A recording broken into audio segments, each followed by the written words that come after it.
How's it going, folks? Yeah,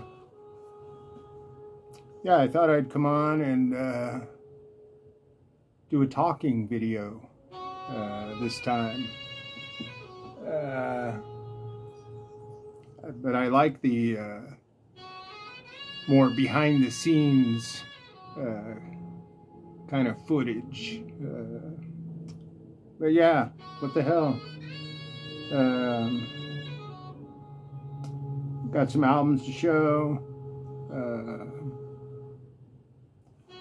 I don't want to ramble too long about them. A lot of stuff I've been listening to,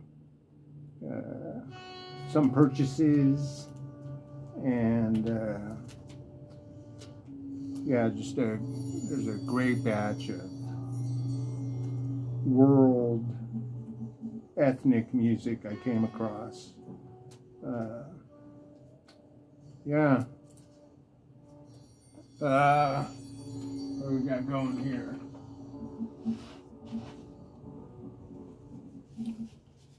This is Fitz Gore and the Talisman.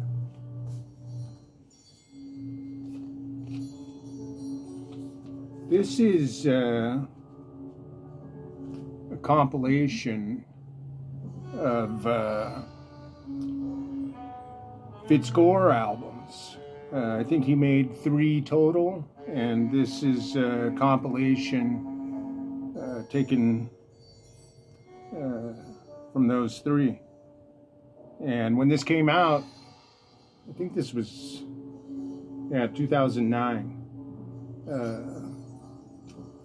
I thought it was a regular album. I didn't know it was a collection of some kind, but it plays like a regular album.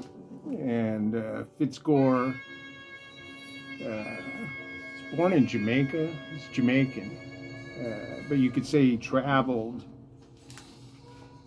wandered Europe, many different places: Germany, France, England, I think Switzerland. And these, or no, he must have 4 albums. These are his albums, and I believe each individual record has been reissued here in the last year or so. Yeah, those would be great finds. These are all recorded 75 to 79. And this is side 2, Requiem for Cannonball Adderley. I've been on a, I guess, Peter Green kick lately. Listened to all 3 of these albums multiple times. In the Skies, Little Dreamer, and White Sky.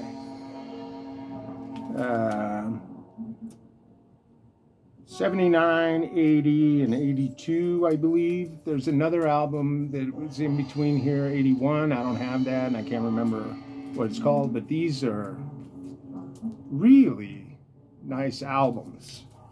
This one was recorded in 77, and for 6-7 years, he was just completely off the scene. This was kind of his first return.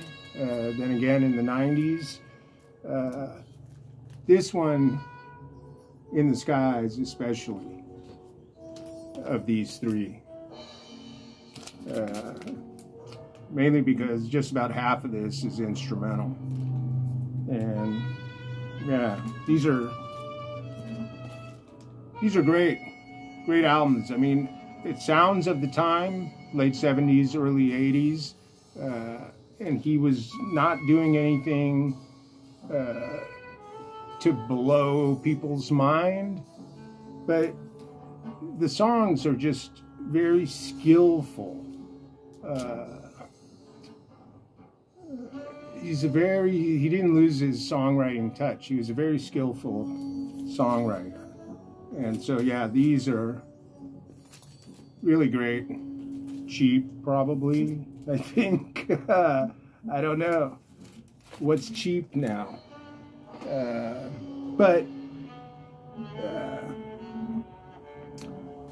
it seems like there's something going on with, I guess, people being aggravated, annoyed, pissed off with high prices of records. And I mean, I completely understand, but and I've had conversations with Rufus many a times about this, and like, to me, I just really try not to think about it. I mean, money has always been a factor ever since I started buying records with my own cash. We're talking 40 years, probably 1982 or so. I would get $10 a week as spending money, and I had to figure out, how am I going to buy a record? And just still have some money left over. Sometimes I wanted 2 records, and maybe they were the $4.99 nice price, and that's all I would spend my money on for the week, and I'd be broke until I got another $10. So yeah, I mean, money has always been a factor. I don't have like a set limit that I follow. I just kind of go with my head. I really don't like to spend more than $30 on a record. I mean, I've been that way for a long time. And before that, it was $20. I really didn't want to spend more than $20 on a record. But there are exceptions that come along. But I also have come to the realization that there are hundreds of records that I can say I want or would want, but I'm just not going to have them. And that's fine. My mantra last year was, can't get everything. Like, we can't get everything, so that's fine. Yeah. So as far as the high prices, yeah, you know, I just try not to think about it, and I don't buy things, like, especially with reissues. I really don't want to spend $30 on a reissue, but some of them now are like $40-something, and it's like, you got to be kidding me. Yeah, I really, with reissues, if I'm going to spend $30 or more, it's got to be an old copy of something. Yeah, I think reissues should be like $22. That's the thing, it's not set across the board. When you went to a record store, just everything was about the same price. You know, dollar difference here and there. Now, some reissues are 36, some are 18. But the 36 is more prominent than the $18 one. But yeah, so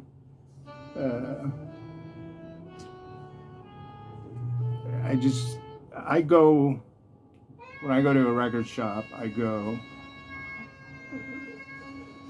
really not expecting, with any specific expectation, just what is there and how do I feel about it. Which is also why I've never really had a want list, because this want list kind of creates itself when I'm digging and what I see. So, well, on to more Peter Green. Those albums led me to want to put this beautiful record on. The biggest thing since Colossus, with Fleetwood Mac backing band. minus Mick Fleetwood, SP Leary on drums, but just right out of the gate, first song, My Love Depends on You. Yeah, classic here. And this Peter Barton's Vintage 69. This is a later reissue, like a mid-70s reissue of an album, The Answer. I think it was 69 originally. Peter Green's on this. Yeah, I decided, but I hadn't heard this in a long time. This is one of these albums, I feel like it sounded better before now. I mean, it still sounds pretty good, but sometimes the vocal gets in the way. Steve Ellis, I know Steve Ellis has some renown, but yeah, some great guitar work by Green. And I was also on a Latin kick. This I actually thought to play when I started the video, but I thought it might be a little too cheerful for background music. Jose Mangal, Buyu. This is funky,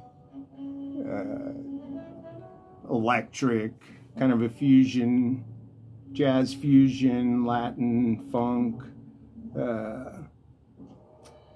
One of my favorites, Carlos Valdez, Potato Valdez, is on here.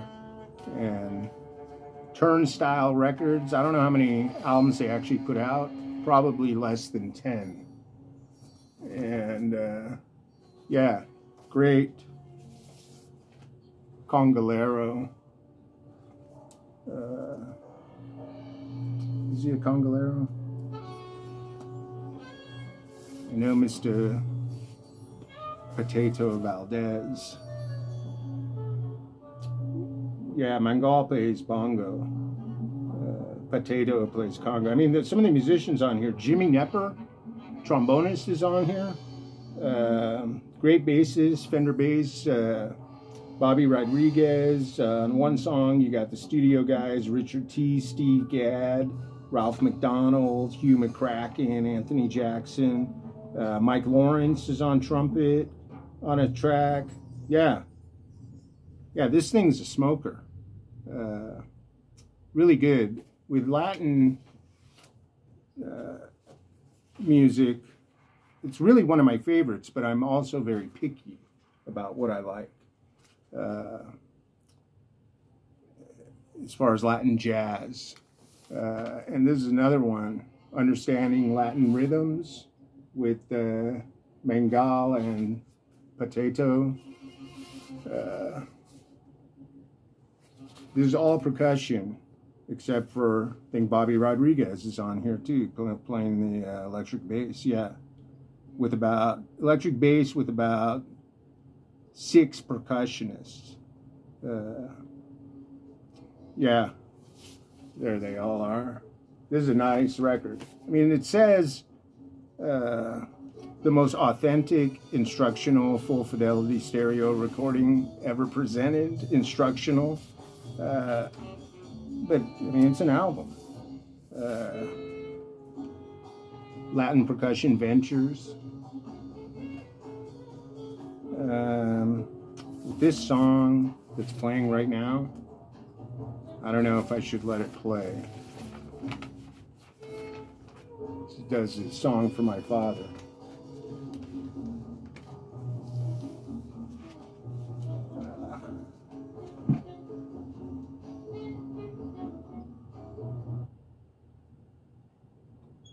Yeah, I don't want to take a chance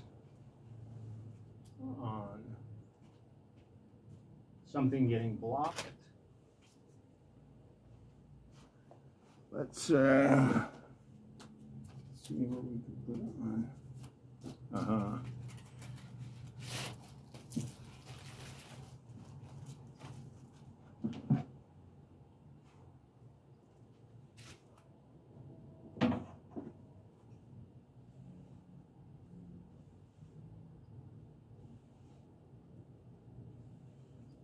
This is all I've ever used. Clean Records.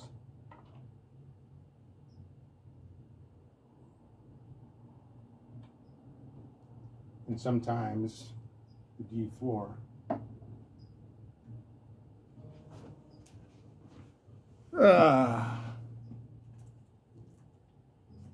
Not much jazz lately.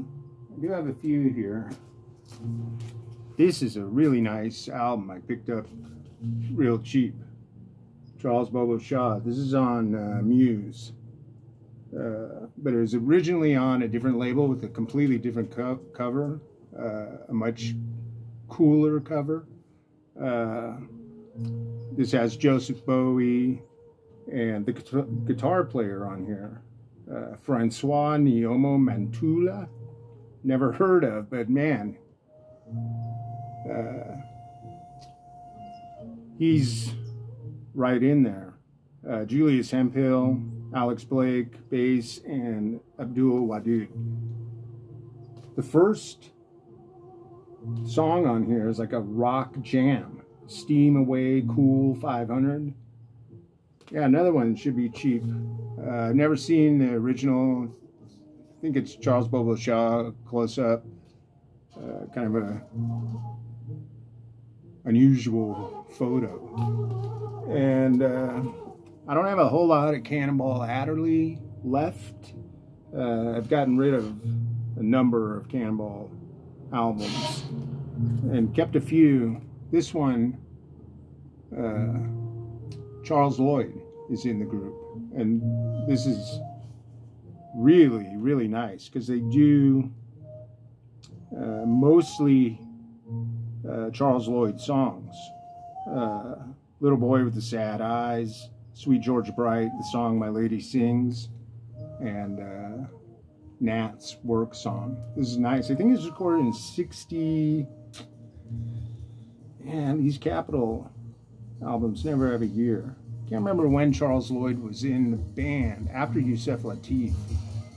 65, 66 maybe. Nice one there. Authentic music of the Snake Charmer. Yeah, this, here's what they're playing there. On the notes it says they're these flutes with the gourd in the middle, the bowl, pumpkin, dried pumpkin, and they wait 6 months and then start working on the flute. And yeah, Snake Charmers recorded in Pakistan. This is a full-on field recording, recorded live in the interior desert region of Pakistan. Olympic, the budget label. Again, another one. I think it's cheap. Yeah, this is a nice album. Archie Shepp, Little Red Moon on Soul Note. This is interesting because it has Enrico Rava, and Enrico Rava is playing like post-bop, kind of fiery. It's not like his ECM Bitches Brew type thing. Yeah, quintet, Siegfried Kessler on piano, a little synthesizer, Wilbur Little, and Clifford Jarvis. I like anything with Clifford Jarvis on it. Yeah, 86, recorded in 85. And so at a couple of stores I came across two different shops, like a week apart. They had a fresh batch of world albums, and these first two, like, I couldn't believe it. I actually saw these. Masayuki Koga, Shakuhachi with piano in concert. Shakuhachi is the type of flute he's playing. And these were, there's the other one, solo Shakuhachi. And these were self-released. 75, 76, both of them 75. really, I mean, solo wooden flute, bamboo flute. To me, it can't be beat. So these are really excellent. Now, who's got in here? Kermit Moore, cellist. Kermit Moore was a trained, like a concert cellist, and he appeared on dozens of jazz albums. Yusef Lateef, Andrew Hill. I'm trying to think where I've seen his name on the credits. Number. I mean, just with those two, Yusef Lateef, Andrew Hill, you get a sense of what he was doing, who he was helping out as either solo cellist or part of a string quartet. The Andrew Hill has a whole string quartet. He's the cellist. And this is, does two Mendelssohn songs and one original. And one side is solo cello, the other side is cello piano. 82, I believe. And William Grant Still, great composer, mid 20th century. These are solo piano pieces played by Richard Fields on the Orion label. William Grant Still, great. I don't even know if he was really much. He was part of the Harlem Renaissance. He was on the fringes of the jazz scene, but he was really a classical composer. And yeah, fantastic solo piano, the bells. And okay, so here are more of the world stuff. Though I have one more jazz record. I played District 6 with Chris McGregor. This is mid-80s. This is a nice album. District 6, area, South Africa. So yeah, here's some Okora I came upon. Turkey, Volume 2. And I'll try to get through these kind of fast, 23 minutes already. I have Volume 1. So getting Volume 2 is nice. And like I said, these are at 2 stores, back-to-back weekends. Bali.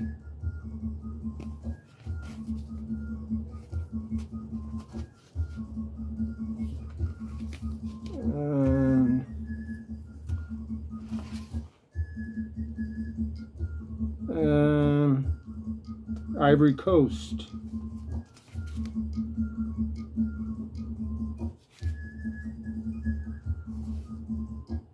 Booklet, pictures, a couple of UNESCO's, the second place, traditional music of Laos. Very nice stuff. And royal music of Cambodia. These are all Phillips imprint. These are I have a few UNESCO's. These are the first 2 that aren't a gatefold with the booklet. So it's all right. And then we get to what's making the rounds here, music out of Tibet. I've seen Johan show, I think, a couple of Tibetan albums, and Petri, and it just so happens between the 2 places I found 7 Tibetan records, and one of them is an Okora. This is popular music of the theater. They say theater, but a lot of the times the theater was outside, like in that setting. And a lot of vocals, percussion. A lot of these are, I mean, all these are percussion heavy with the multi-instruments. But I'm listening to some of this music and I'm realizing, realizing again,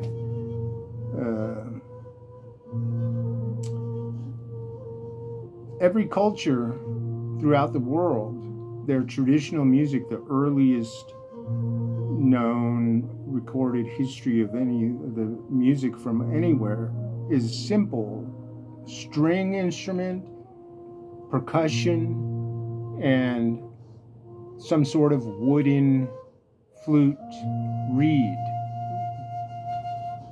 mouth instrument. And that's all over the world. Songs and music of Tibet, folkways. This is nice. And some of these I've listened to all these once, but it's gonna take more to absorb. This is a Nonsuch, Tantras of Gyuto. This is,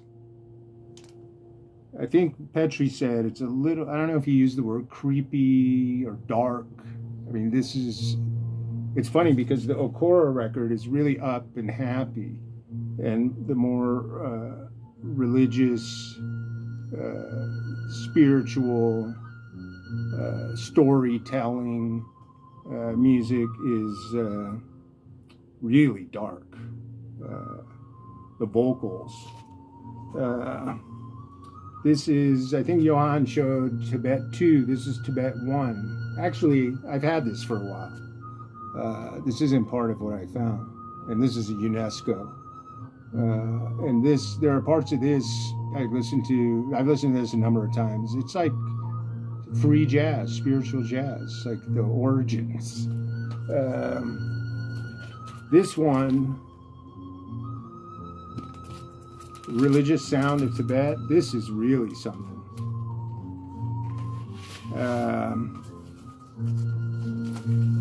Again, I just saw these, they were really cheap and figured I had to go for them. But this is, could this be German pressing or French? Doesn't say. Yeah, made in Germany. Yeah, the vocals on here, the deep throat singing, and it starts off soft and more voices join in. It's really mesmerizing, hypnotizing. And this is some of the same Tibetan ritual music chanted and played by lamas and monks on lyric chord. This is a nice one, and these are those long trumpets. It says Dung, D-U-N-G. And I have an Afghanistan in this series. That's the only one. And I picked this up, Tibet. Yeah, really nice. The Tantric Rituals. This is a 1970 release. I like this series. I'd like to find them all. I think there are less than 10.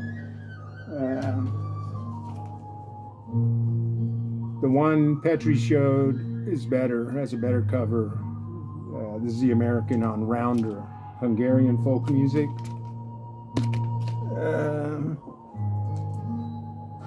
What else we got? Yeah, I had been looking for this. I couldn't believe this place had it. With Mustafa Tediati, all percussion, some vocals. Still looking for that one. Out of Ghana.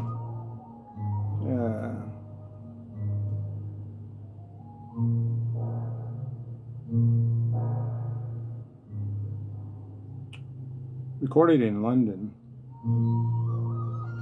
Yeah, this is a UK lyricord pressing. And this seriousness, the seriousness of the matter. This is the early 2000s with Frank Lacey and some of the players on here. Sabir Mateen, Zane Massey.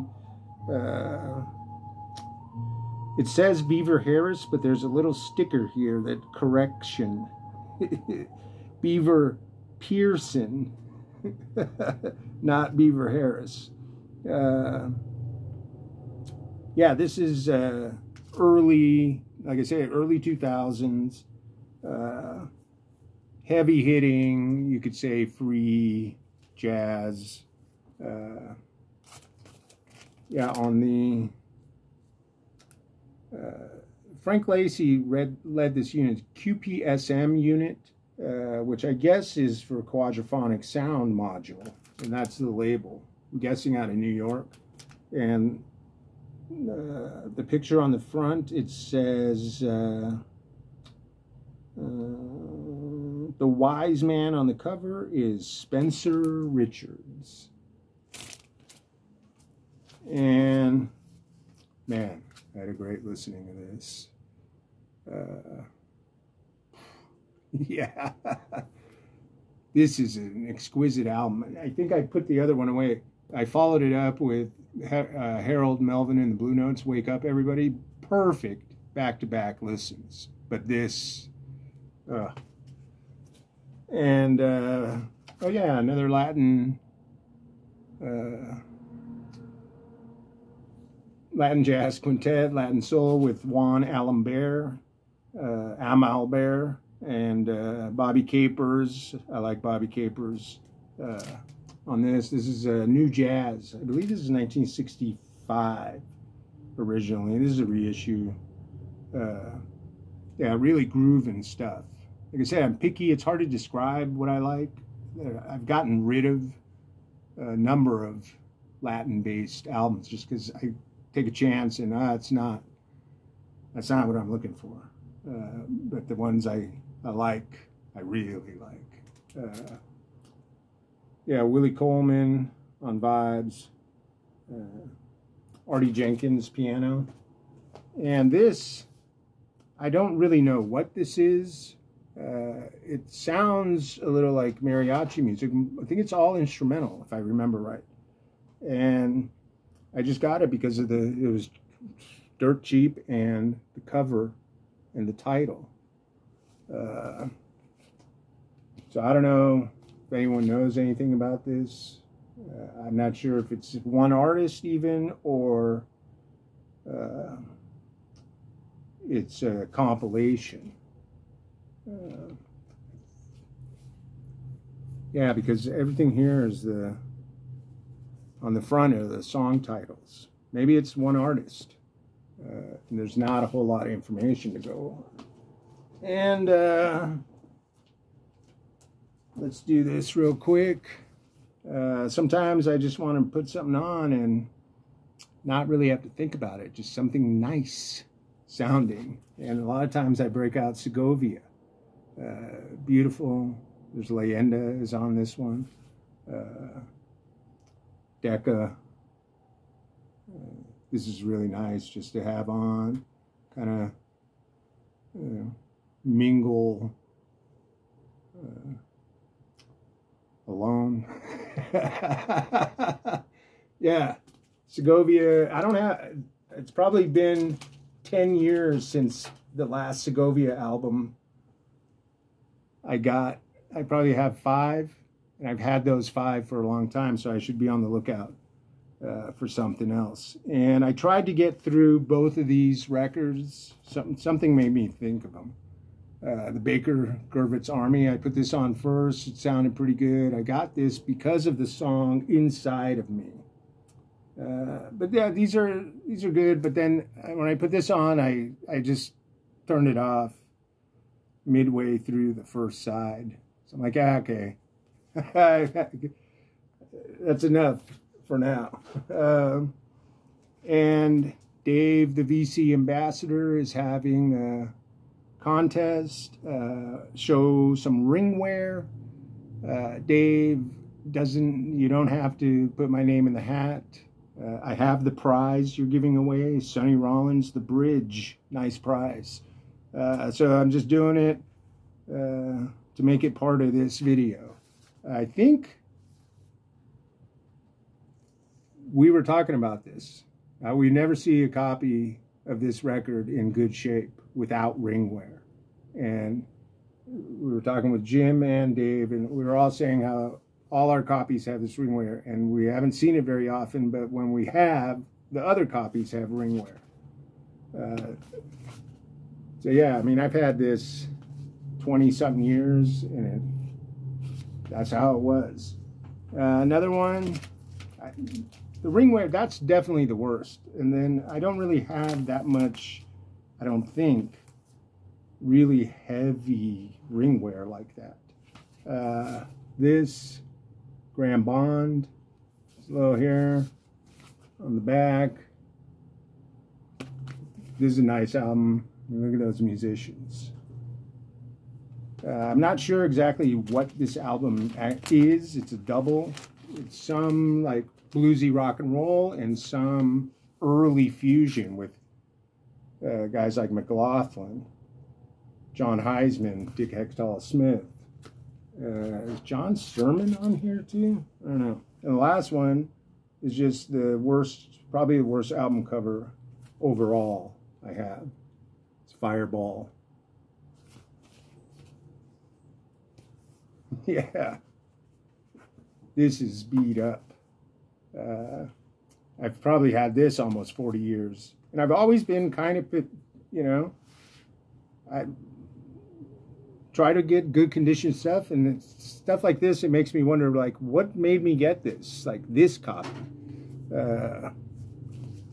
Yeah, must have been $1. And the record's clean on Harvest, and that's it. I don't know if Dave is making a playlist or made a playlist, but I'll put a link to his announcement, contest announcement video. That was it. The album you heard there was Ossian. I've seen it spelled with an I. This is spelled with an A, out of Poland. And this is a record I came upon. I didn't know anything about it, but just going on the back, this guy's playing some kind of recorder, flute thing, got some vibes. None of it is in English, but I figured out the instrumentation and decided, yeah, I think this is up my alley. All right, this is almost 40 minutes. Everyone take care.